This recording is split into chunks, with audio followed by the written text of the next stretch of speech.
सोचिए, अगर सिर्फ 19,000 रुपए निकालने हों तो क्या कोई अपनी ही बहन का कंकाल बैंक लेकर जाएगा?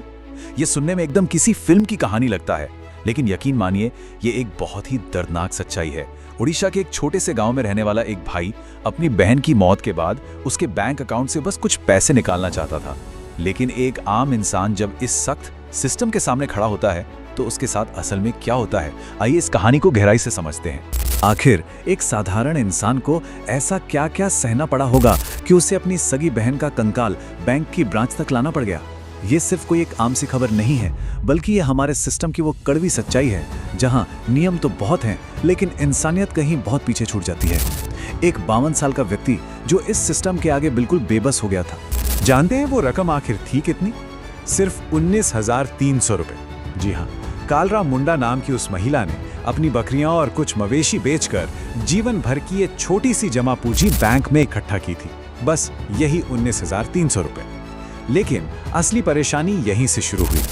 हुआ कुछ यूं कि जनवरी 2026 में कालरा मुंडा का निधन हो गया। इसके बाद उनके भाई जीतू मुंडा ने बार बार बैंक के चक्कर काटे। बैंक ने कहा, पहले डेथ सर्टिफिकेट लाओ, तभी पैसे मिलेंगे। अब सोचिए, एक गरीब आदिवासी इंसान जिसे शायद ये भी ठीक से नहीं पता कि ये सर्टिफिकेट आखिर बनता कैसे है, वो बार बार बैंक जाता, लेकिन हर बार उसे सिर्फ एक ही जवाब मिलता, डॉक्यूमेंट लाओ। दिन बीतते गए, परेशानी बढ़ती गई और फिर उसने वो कर दिया जो शायद ही किसी ने सपने में भी सोचा होगा। उसने अपनी बहन की कब्र खोदी, उसका कंकाल निकाला और सीधे बैंक पहुंच गया। जीतू मुंडा का एक सीधा सा बयान था जो हमारी पूरी व्यवस्था पर एक बड़ा सवालिया निशान है। उन्होंने कहा, मैं कंकाल इसलिए लाया ताकि दिखा सकूं कि वो मर चुकी है। वो बस ये चाहता था कि बैंक वाले किसी भी तरह उसकी बात पर यकीन कर लें कि उसकी बहन अब इस दुनिया में नहीं है। सोचिए उस पल को, एक भाई जिसके हाथ में उसकी बहन का कंकाल है और वो बैंक के सामने खड़ा है। ये उस बेबसी की चरम सीमा थी जहां कागजों की कमी ने एक इंसान को इतना बड़ा कदम उठाने पर मजबूर कर दिया। चलिए अब इस विश्लेषण के दूसरे हिस्से पर आते हैं, मौत के बाद के बैंकिंग नियम और हमारी ब्यूरोक्रेसी की सच्चाई। देखिए, अगर हम नियमों की बात करें तो तकनीकी रूप से बैंक अपनी जगह बहुत गलत भी नहीं था। रिजर्व बैंक यानी आरबीआई के दिशा निर्देश बहुत सख्त होते हैं। जब किसी व्यक्ति की मृत्यु होती है तो उसका अकाउंट सामान्य नहीं रह जाता, उसे तुरंत फ्रीज कर दिया जाता है। वहां से सामान्य रूप से पैसे निकालना मुमकिन नहीं होता। किसी भी तरह के फ्रॉड को रोकने के लिए वो एक सख्त क्लेम सेटलमेंट प्रोसेस बन जाता है और इसका एक स्टैंडर्ड तरीका होता है। पहला स्टेप, आपको एक वैलिड डेथ सर्टिफिकेट लाना होगा। दूसरा स्टेप, नॉमिनी या कानूनी वारिस का वेरिफिकेशन होना चाहिए और तीसरा स्टेप, केवाईसी पूरी होनी चाहिए। अगर क्लेम करने वाले के पास सही डॉक्यूमेंट्स या रजिस्टर्ड नॉमिनी नहीं है तो बैंक कानूनी रूप से बंधे होते हैं। वो पैसा दे ही नहीं सकते, चाहे सामने वाले की बात कितनी भी सच्ची क्यों ना हो।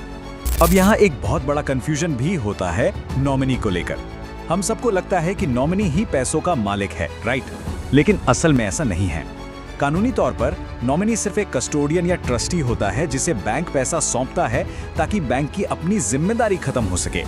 लेकिन अंतिम मालिकाना हक हमेशा लीगल हेयर्स यानी कानूनी वारिसों का ही होता है।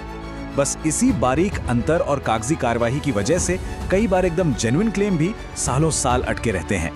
और यहीं से हमारा अगला सेक्शन शुरू होता है, केवाईसी या प्रताड़ना, ग्रामीण भारत की असली हकीकत।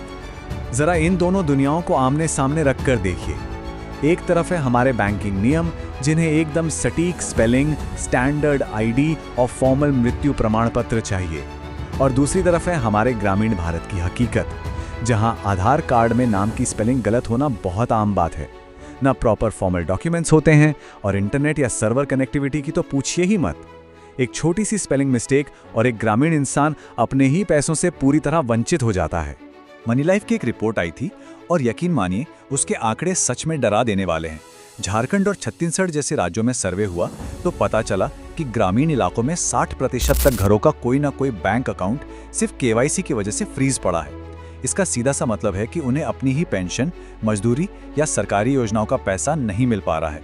इस रिपोर्ट में इसे बहुत ही सटीक नाम दिया गया है, फाइनेंशियल डेथ यानी वित्तीय मृत्यु, जहां इंसान जिंदा तो है लेकिन सिस्टम ने उसे आर्थिक रूप से पूरी तरह पंगु बना दिया है। और पता है, बात सिर्फ पैसों के रुकने की नहीं है, कई बार ये लाल फीताशाही सच में जानलेवा बन जाती है।